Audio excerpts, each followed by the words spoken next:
I am the Tofu Golem. Please enjoy the video. In this video, I will explain how to remove your Nissan Sentra rear view mirror. First, locate the mirror's base where it attaches to the windshield. You'll typically find a small tab or a screw at this connection point. Carefully examine the base to determine the correct tool needed, which is often a small flathead screwdriver or a specific Torx bit. This initial step is crucial for a smooth removal process, ensuring you don't damage the windshield or the mirror assembly itself.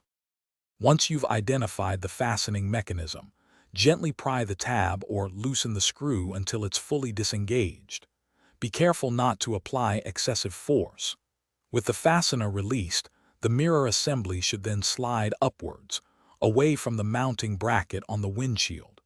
If your mirror has features like auto-dimming or a compass, you'll need to carefully disconnect any electrical connectors before fully removing the mirror from the vehicle. Sometimes, a mirror can be a bit stubborn to remove.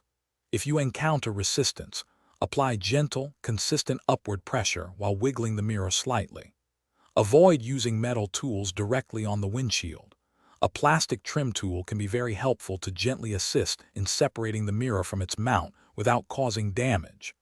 Double-check that any screws are fully loosened or tabs are completely disengaged, as even a slight engagement can prevent the mirror from sliding off. After successfully removing the mirror, take a moment to clean the windshield mounting area thoroughly, removing any old adhesive or residue. When you're ready to install a new mirror, align it carefully with the existing bracket and slide it downwards until it locks into place. Reconnect any electrical connectors, ensuring they click securely. Remember to check the description below for a link to some fantastic deals, including those incredibly comfortable darn tough socks with a lifetime warranty.